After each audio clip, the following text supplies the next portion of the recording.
Tashaun, you had 2 days now with Eddie Jackson. Are you guys picking up where you left off on the back end there?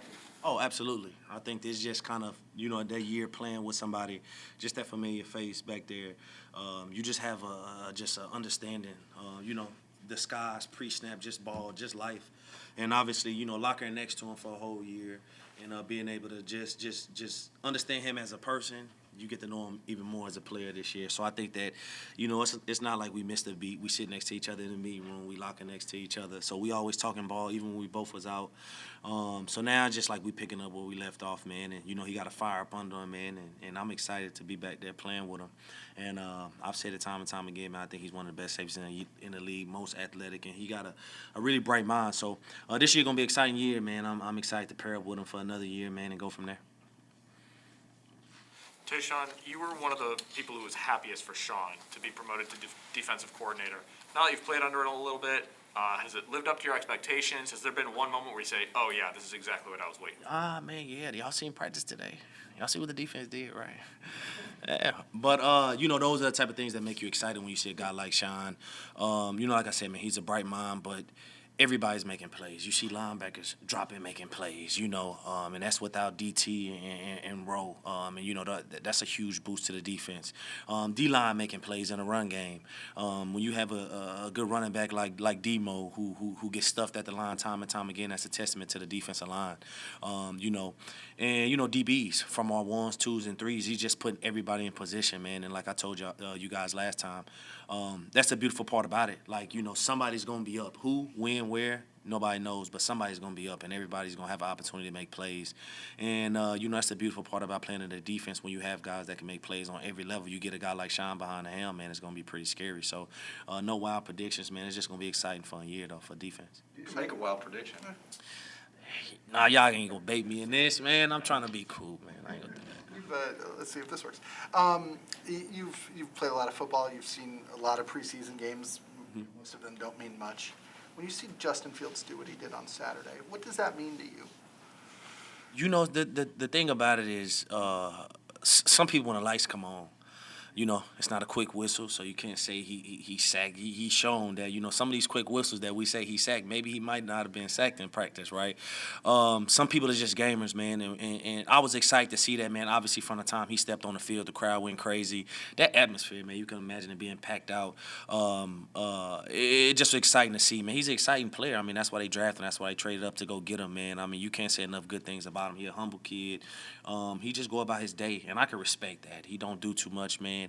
He understands the assignment. He understands what he's here for, man. And I don't think that a moment is too big for him. He played a lot of big-time college football, big-time games, did a lot of big-time things. So it was just another day. I seen a lot of people made a lot of static about some of his comments, man. But at the end of the day, when you gift it like that, man, that's just it's God-given. So, I'm rocking with him. Obviously, man, that quarterback room is a pretty good room, and Andy Dalton don't get enough credit. I think Andy Dalton has been had a super fine camp, man, and obviously I've been of seeing it close, and it's a good problem to have when you have two quarterbacks that you're super comfortable with going and playing in a game on Sundays, man. And it's not often that you can have that, especially personally speaking. It's a beautiful thing to have. How have you seen him handle the attention? I can't say that, I pay, behind the scenes, a lot of the times offense is with offense, defense was defense. So it's only, here and there. So I couldn't really tell you how he is with the offense. But, from my times around him, man, like I say, man, even kill God, he never, I don't even see the kid smile that much, man. Like, he about business, man, and there's nothing wrong with that. I think that's a testament to the type of person he is. So like I say, I don't think the moments has been too big for him, man, and he's been going out there executing his assignment and doing what they need him to do, as we seen Saturday. We often talk about turnovers coming in bunches. Yesterday, Jalen made 2 really, really good plays on the ball, and then today everybody's kind of flying around, getting their hands on the ball. What is it about it that makes it contagious? Is everybody just a little bit more on edge to kind of actually jump those routes? What is it that makes turnovers actually contagious? you know, in this business, man, everybody wants to be the guy. So you see this guy making these plays, man, it heightens the intensity up for the guy playing next to him. And if you see, for example, our secondary, you see Jalen make this play. Eddie feel like, now I can make a play. You know, he get the thing going, man. That's what make these things contagious. That's what make good defenses thrive like that. You see yesterday Jalen, and I don't think he get enough credit, man. I believe in the next year or two, man, he'll be looked at as a top 5 cornerback, and that's probably a soundbite that I'm willing to put out there because I've seen the growth in his game. He really don't have many flaws to his game, man. He dealt with injuries, shoulder injuries, man, which a lot of people who don't play the game don't really realize. Playing defensive back, man, those things is pretty vital, man. So he seemed healthy, man. He looked good. He in great shape. So you know, a guy like that, man, leading the charge, man, is just it's perfect. So we seeing that, we feed off that type of stuff, man. He's looked at as a leader in his secondary, honestly. So Can continuity kind of add to that? Once you get a certain group of guys working together, you kind of trust what's happening behind you, what's happening next to you, gives you a little bit more freedom to jump those routes. yeah, absolutely. You know him a lot. You know, you think about. I know how he's gonna play his assignment and his technique. That's from being around him for a whole year, seeing what he likes and what he likes to do. And same way with me and Eddie. Eddie knows certain ways how I like to play certain things, certain coverages, and vice versa. So it just understood. Sometimes Eddie won't even communicate. He'll let a route go because he know that he know that he can count on me picking up that route. Maybe he can go shove and help Jalen on the end breaking route, make a play that we used to seeing him make. You know, things like that. It's just that continuity, playing with people and understanding the assignments, and also understanding who you're playing with.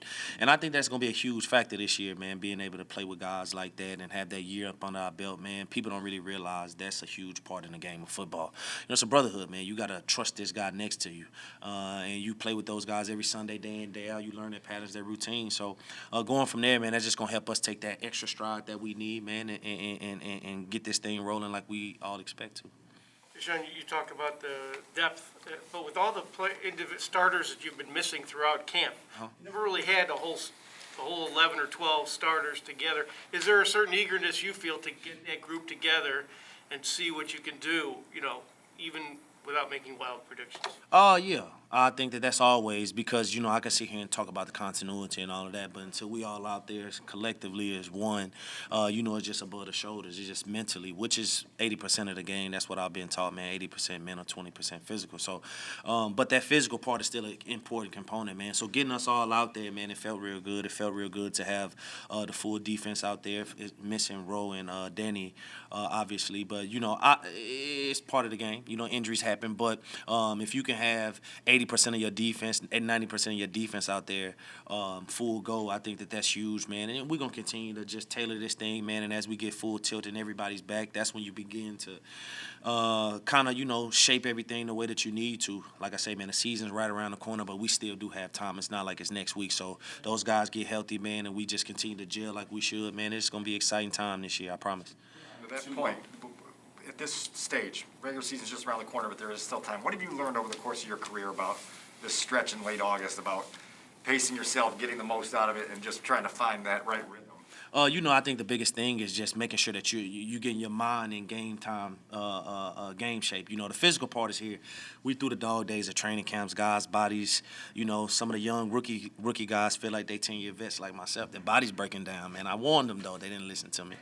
But you know, the dog days are done, man. So now you got to start shaping your mind mentally to prepare for a regular season game. The atmosphere is completely different. You can go against your teammates all day, but when you got another jersey, a line across from them, you know, there's no brotherhood there. You know, certain things that against our offense you just won't do. It's a brotherhood there. We need those guys on Sunday, but when you got a different color in front of you, it's a dog-eat-dog world. So I think that you got to start shaping your mind and kind of getting yourself in game time shape from a mental standpoint. You know, the things, your routines, and everything that leads up into a proper game week. And I think we're approaching that time where guys need to shift them from, you know, the training camp mindset.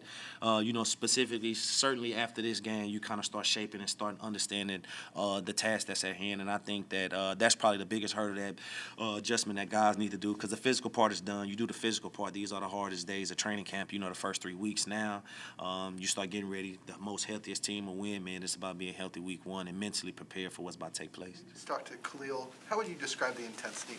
Just even in the dog days a week or two ago. Oh, it's crazy. Yeah, no, it's pretty crazy. I mean, like, you see guys getting after it, and that's what you want to see.